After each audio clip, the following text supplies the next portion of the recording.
Hay un derecho que muchas personas no lo ven, que está siendo vulnerado, que es el derecho a la comunicación. Nosotros estamos garantizando que los muchachos se puedan comunicar a través del aprendizaje de la lengua de señas, de saber que esa es su primera lengua. Le estamos garantizando el derecho a la comunicación, que ese es un derecho que, aunque no está escrito, sí es importante que lo tengamos en cuenta, porque eso le permite acceder a muchos otros espacios, a poderse autoafirmarse ellos, a reconocerse, a identificarse como personas sordas. La inclusión educativa es uno de los movimientos más importantes en la actualidad en el ámbito educativo y supone una serie de demandas y de peticiones que se hacen desde diversas instancias sociales, incluyendo el Estado, que solicita que se incluyan en las aulas regulares a niños con diferentes características. Hay allí, digamos, algunos problemas generales que tienen que ver básicamente con el tema de la diversidad, con el tema de valorar la diferencia, con el tema en última instancia de la convivencia, y son problemas generales de la inclusión educativa, que incluyen a las minorías étnicas, a las diferencias sexuales, a las diversidades funcionales. En el caso de los sordos en particular, que es nuestra temática, aparecen unas cuestiones bien particulares de la población, porque, pues por un lado, digamos, existen unos debates en torno al modelo educativo que se puede implementar para trabajar con esta población, dada su condición de minoría lingüística. Entonces aparece allí el problema de si se trabaja con un modelo oralista, un modelo de lengua de señas, o algunos modelos que incluyen una combinación en diferentes grados de ambas perspectivas. Pero aparece un problema que es, digamos, de los más importantes a mi juicio, y que tiene que ver con el acceso al lenguaje de estos chicos. En nuestro contexto, muchos de los niños sordos provienen de estratos socioeconómicos 1 y 2, y en muchas de estas ocasiones, digamos, los niños no siempre cuentan con los recursos, con el soporte de un entorno que les permita ingresar rápidamente a la educación y acceder a un proceso lingüístico adecuado a las necesidades de un niño. Lo que puede suceder en esos casos es que los chicos pueden tener un acceso tardío al lenguaje, y un acceso tardío al lenguaje puede tener un impacto muy negativo en el desarrollo. Allí, digamos, en estas circunstancias, pues podríamos pensar que hay un riesgo alto de que el desarrollo se vea afectado. Sin embargo, no en todos los niños sucede eso, es decir, algunos niños, en efecto, por las condiciones de su familia, del contexto que les da un soporte adecuado, tienen un ingreso temprano de la educación. En ese caso, entonces, digamos que aparece una situación muy particular, y es que el uso de la lengua de señas, el uso de de este tipo de comunicación puede suponer diferencias cognitivas importantes. Entonces tenemos, digamos, como esos dos extremos. Por un lado, el asunto de la diferencia, una persona que nace sorda, la sordera por sí misma no supone una discapacidad cognitiva, pero supone una diferencia en términos lingüísticos, en términos culturales, si todo sale bien. Si este chico que nace sordo no cuenta con el apoyo adecuado, pues entonces la historia podría ser muy diferente y podría tener implicaciones importantes para el desarrollo cognitivo. Este año nos presentamos a la convocatoria de investigación social participativa del ICBF.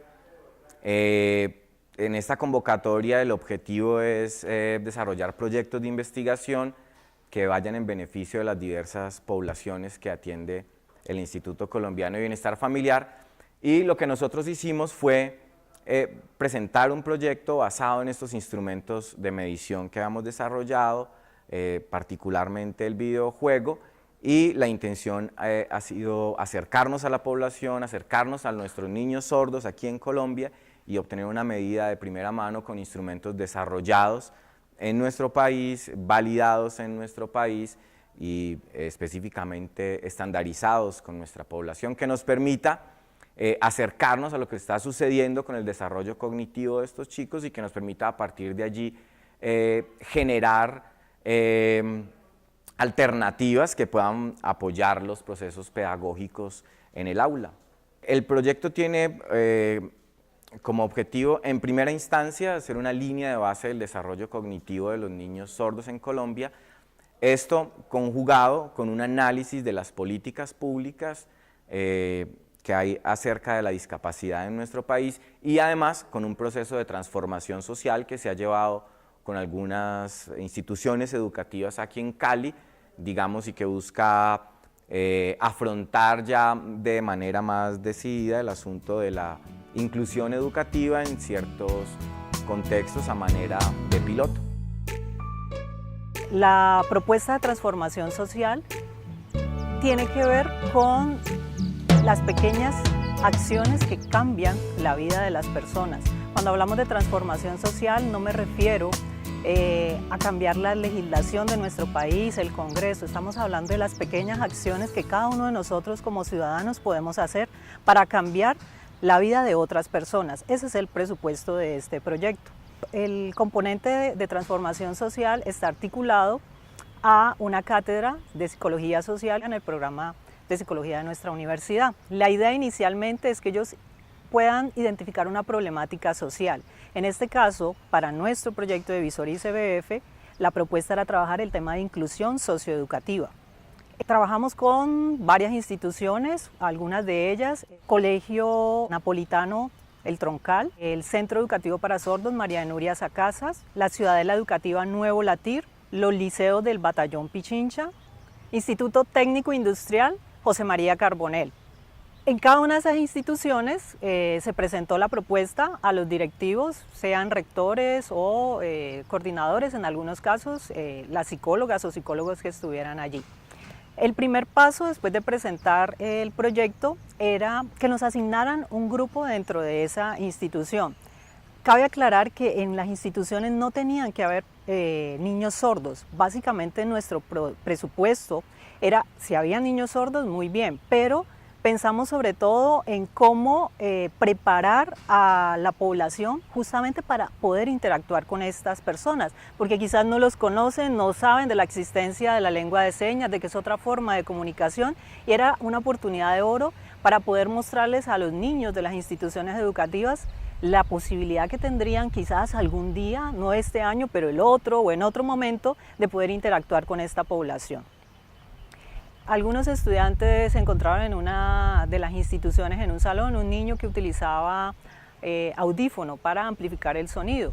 Y la problemática que ellos encontraban era que los niños, compañeros, le quitaban el audífono, no comprendían para qué era ese aparato, entonces el niño y su familia optó pues por no volver a llevar el audífono.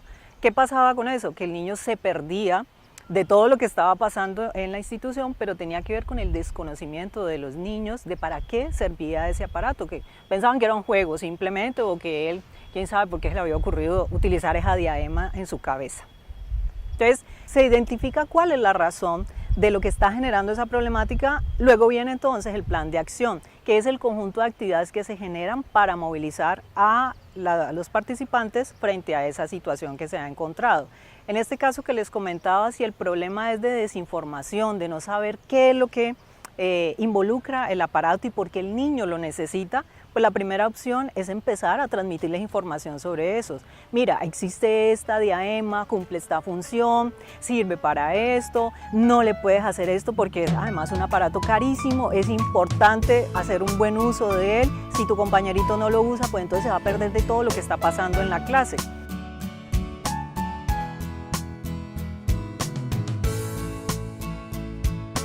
Entonces las acciones estuvieron dirigidas a poder transmitirles información que les permitiera confrontar esa idea inicial que ellos tenían frente a esa situación como tal.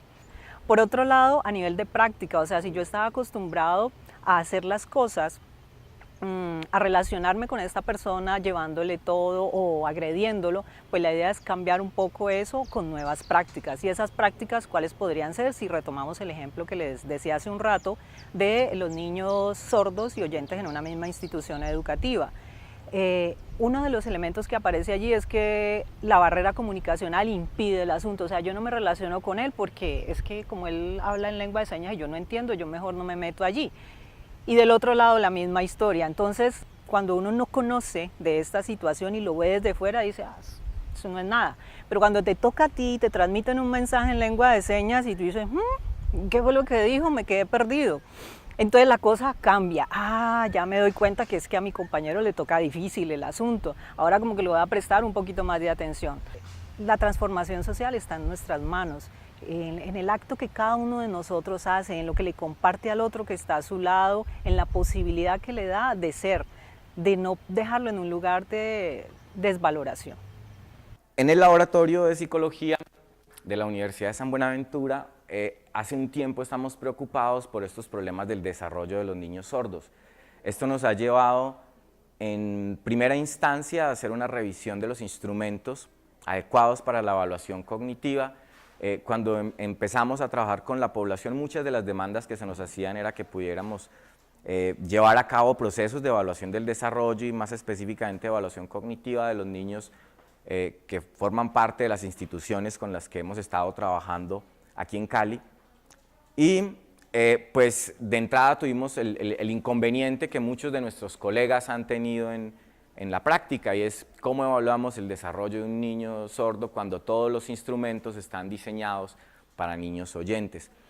En ese caso entonces nos dimos a la tarea de crear una herramienta, una batería, la que hemos llamado Sonar, que es una batería específica para evaluación del desarrollo cognitivo de niños sordos, de niños ciegos también, y nos dimos ya entonces la tarea con este instrumento de acercarnos a las particularidades del desarrollo de los niños sordos en nuestro contexto. Adicionalmente hemos venido trabajando en el desarrollo de un concepto de herramientas que hemos llamado herramientas psicométricas embebidas en videojuegos, y que consisten en un cierto tipo de pruebas psicométricas que operan desde el interior de un videojuego y que por tanto permiten un acceso a la mente de los niños, digamos, mucho más contextualizada, mucho más fluida, sin toda la carga que supone un proceso de evaluación formal y que supone un más alto desempeño. Visor es un videojuego de estrategia de aventura desarrollado por el Laboratorio de Psicología con el apoyo de la Facultad de Ingeniería, programa de multimedia. Parte con el interrogante o con la premisa de generar una evaluación cognitiva de una manera diferente, que involucre una evaluación cognitiva más ecológica, que involucre herramientas de la modernidad como las TICs y por supuesto que involucre los procesos cognitivos. Visor tiene dos objetivos. El primero de ellos es favorecer la inclusión socioeducativa de niños sordos.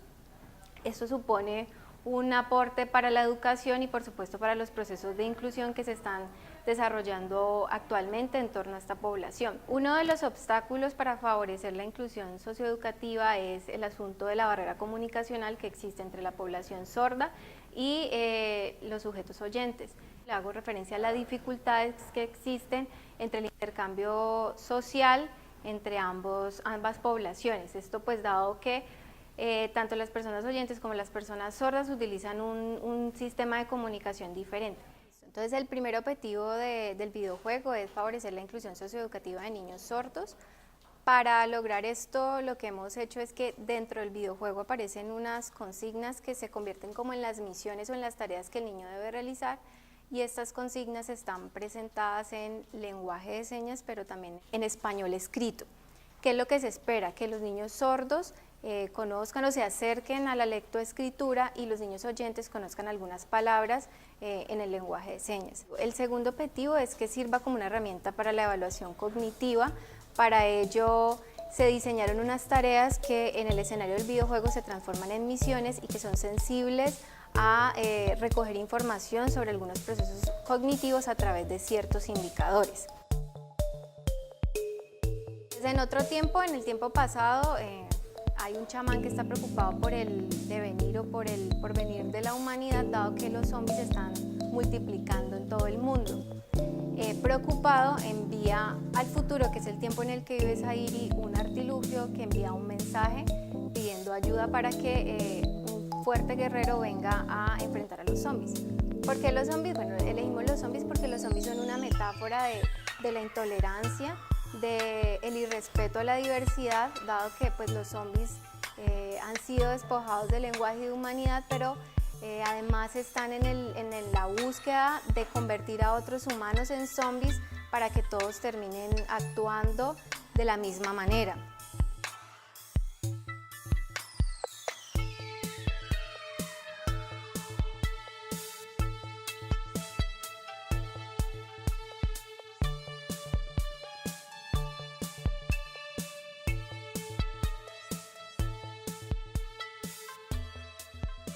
Y nosotros pues nos hemos encargado de toda la parte del montaje, de cómo es el desarrollo del videojuego como tal.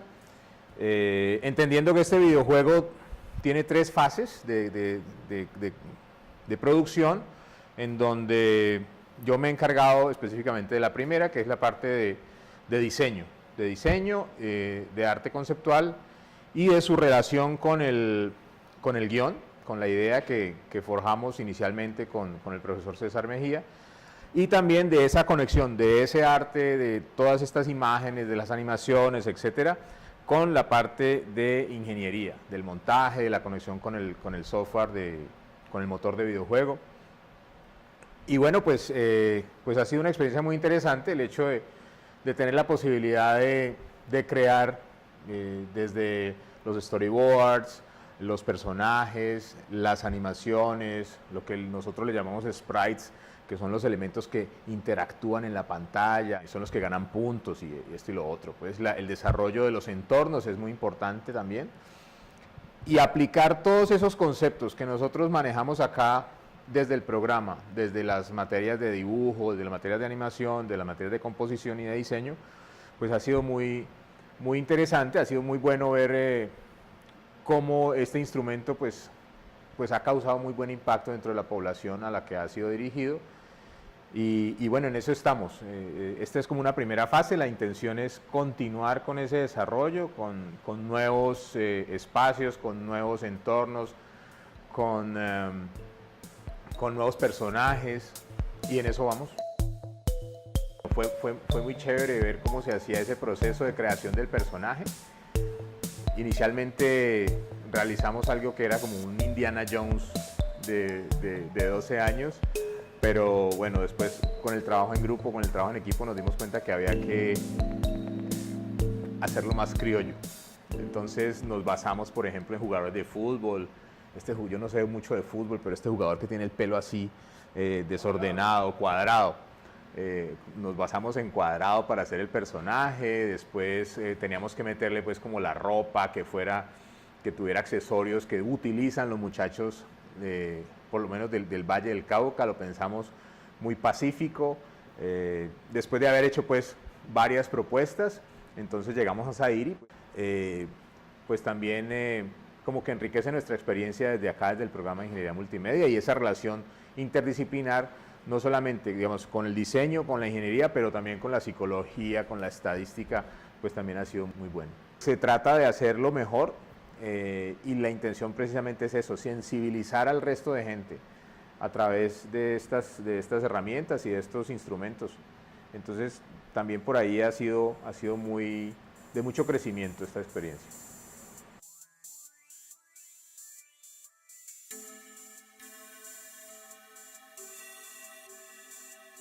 Digamos, una de las dificultades que tuvimos durante el proceso de evaluación y de pruebas del videojuego era que los sitios donde se realizaron la aplicación de la prueba pues no eran sitios adecuados, digamos, desde la parte informática, sino que tuvimos que recurrir a conexiones inalámbricas, a tener que llevar computadores portátiles, y esto implicó pues que en el proceso esto se pudiera hacer. Hubo dificultades en las que con el grupo de desarrollo del videojuego y el grupo que desarrollamos, digamos, todo el proceso de la base de datos, tener que compenetrarnos alrededor de esos procesos y tener que recurrir, digamos, a procesos in situ donde había que probar que sí había comunicaciones, que no había comunicaciones, y tener que hacer, digamos, diferentes ajustes al videojuego como tal. Esto implicó, digamos, no solamente para el grupo de desarrollo y para el grupo, digamos, que manejábamos la base de datos, tener que hablar mucho con las personas que tuvieron que, digamos, aplicar las pruebas, y era el grupo de psicología, y finalmente el grupo de psicología fueron los que resolvieron ese problema, y pienso que fue una de las actividades que enriqueció el proceso. Siempre la experiencia de interdisciplinar, digamos, de trabajar entre varios grupos de diferentes conocimientos es enriquecedor. No solamente porque el grupo de psicología piensa en sus procesos, no solamente de la información que van a medir, sino también de cómo el comportamiento de las personas que van a hacer el videojuego, pues que van a utilizar el videojuego, tienen que interactuar con ese proceso.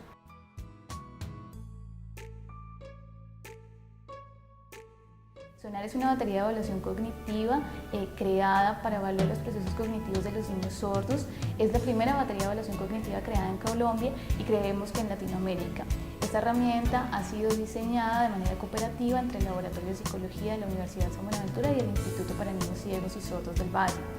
Sonar es una herramienta que ha sido diseñada y pensada en las singularidades de esta población.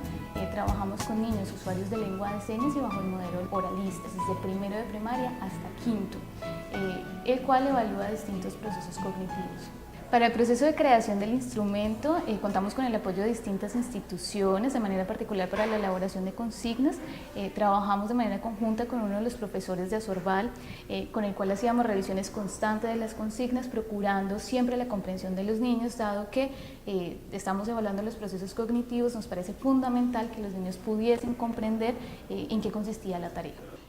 Durante todo el proceso fue necesario hacer un proceso de capacitación donde todas nuestras aplicadoras tuviesen un entrenamiento en lengua de señas para que contaran con una interacción fluida dentro del proceso de evaluación y asimismo poder hacer una adecuada calificación y puntuación de la herramienta. Participo en el proyecto en el apartado metodológico. Un poco ayudé a construir los grupos y a diseñar la muestra que se obtuvo finalmente.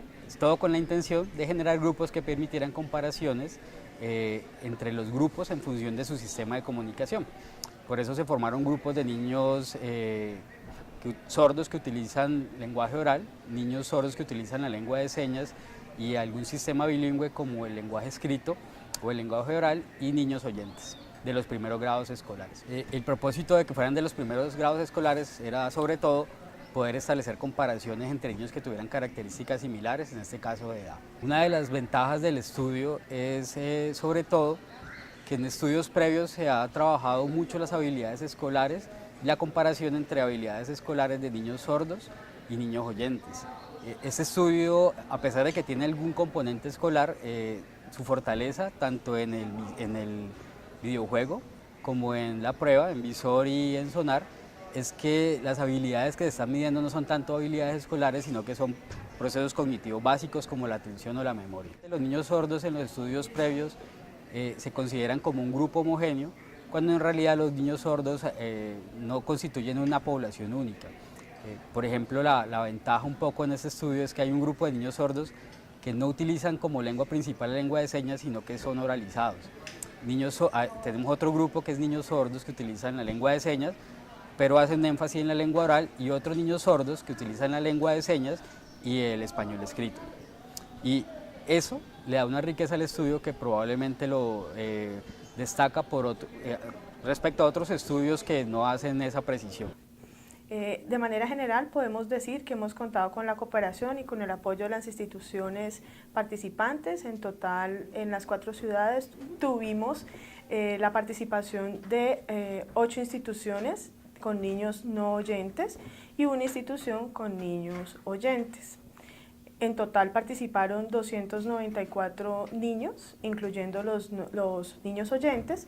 Las instituciones nos facilitaron también información sociodemográfica de los padres y de las familias de los niños, lo cual también posibilitó el reconocimiento de otros elementos que están asociados a el proceso educativo, como por ejemplo el hecho de que los padres tengan o no, o manejen o no lengua de señas colombiana, que sean oyentes o que no sean oyentes. Analizamos varios documentos de política pública, a nivel nacional un lineamiento de política pública, los documentos de procesos de atención que tiene el ICBF para población no oyente, las políticas públicas de las 4 ciudades y los proyectos educativos institucionales. Algunos de los ajustes, por ejemplo, sugeridos se refieren a hacer una revisión de los tiempos que el Instituto Colombiano de Bienestar Familiar ofrece en términos de servicios a los niños no oyentes en las instituciones educativas, generalmente van de 3 a 6 meses, considerando que los procesos educativos de los niños no se resuelven ni en 3 ni en 6 meses. Otras observaciones están relacionadas, por ejemplo, con el hecho de que las políticas públicas aluden de manera sistemática al concepto de enfoque diferencial. Sin embargo, uno puede notar que no hay una contextualización y caracterización particular de las poblaciones no oyentes, sino que se incluyen dentro de población con discapacidad de manera general. Y eso entra allí en una inconsistencia porque no permite enfocar precisamente las acciones dirigidas pues de manera directa, perdón la redundancia, hacia las necesidades de los niños. El tercer elemento es el rol de la familia. Si bien en algunas políticas públicas, sobre todo en la de la ciudad capital y en otra ciudad, que en este momento recuerdo creo que es Cali, aparece precisamente la familia mencionada, lo cierto es que no hay una definición específica de cuáles son sus acciones en torno al fortalecimiento de los procesos educativos e incluyentes de los niños en las instituciones educativas. Sería necesario entonces pensarse desde el punto de vista de la corresponsabilidad social, que el Sistema Nacional de Bienestar Familiar y el ICBF se estableció como uno de los marcos de referencia a partir de la Ley 1098 de Infancia y Adolescencia, que se piense definitivamente cuál va a ser el rol de los padres de familia en el proceso educativo. Más del 80% de los niños sordos evaluados tenían una pérdida profunda o severa, bilateral, y el momento de la pérdida de la mayoría de los niños, este 80% aproximadamente, fue una pérdida prelocutiva. Esto quiere decir que la pérdida sucede antes de que el niño pueda aprender a hablar. Es más o menos hasta los 2 años que se considera prelocutiva. Listo. El 70% de los casos la pérdida era neurosensorial. El 87% de los niños evaluados pertenece a los estratos 1 y 2. Esto confirma las cifras del censo del DANE en el 2005, que son las que aparecen oficialmente hasta ahora. Una posible explicación para eso tendría relación con los factores de riesgo que están asociados al embarazo, al parto o a enfermedades como la meningitis, que se pueden derivar en la sordera, situaciones que se intensifican en poblaciones vulnerables pues, de este tipo de estratos. Las edades de los niños evaluados oscilan entre los 5 y los 23 años. En los modelos educativos que encontramos, Pues la mayoría de niños sordos está incluido en un modelo educativo bilingüe. Este modelo se acogió desde el 2000 por una resolución del Ministerio de Educación que establece que el modelo pedagógico debe ser el bilingüe. Sin embargo, sobre este asunto del bilingüismo tampoco es muy claro qué significa ser bilingüe, o sea, hasta dónde, cuántas horas de español implican esto. Lo que sí es importante es que cuando hablamos de bilingüismo, prima sobre todo la lengua de señas. Lo que se busca es que el niño pueda acceder a su sistema de comunicación, que es natural para él. Sin embargo, dado que no todos los niños sordos son iguales, podría haber variaciones en el nivel de bilingüismo. Entonces, si hay niños que tienen algunos restos auditivos, podrían acceder al español o a un nivel más grande de español, pero apoyarse por la lengua de señas. Y esto es un punto muy importante para esta investigación. El 80% de los niños y niñas que participaron en la aplicación del videojuego son usuarios del modelo bilingüe bicultural, que es el establecido por el Ministerio de Educación para dar prioridad a la lengua de señas como primera lengua y el español escrito como segunda lengua. En caso de que se pudiera hacer otro tipo de comunicación, sería una tercera opción según este modelo. La experiencia que tuvimos en la aplicación del videojuego fue, pues, de alguna manera podemos evidenciar cómo se cambia la disposición de los niños y las niñas en el momento de enfrentarse con la pantalla de la computadora. A pesar de que algunos de ellos no tenían mucha experiencia en el uso de las herramientas informáticas, del mouse, de cómo cerrar o abrir la pantalla, podían hacer rápidamente como un clic con la aplicación y podían generar aprendizajes a partir de eso. Tenemos que desplegar unas herramientas como sociedad más fuertes, más enérgicas para tratar de controlar dos cosas. Primero que todo, los aspectos médicos asociados a la sordera como tal, que pueden tener implicaciones muy fuertes en los niños en su época perinatal. Y segundo, el acceso a la educación. Es fundamental que nuestros niños sordos ingresen tempranamente, sean identificados, diagnosticados y puedan ingresar a la escuela en sus primeros años de vida.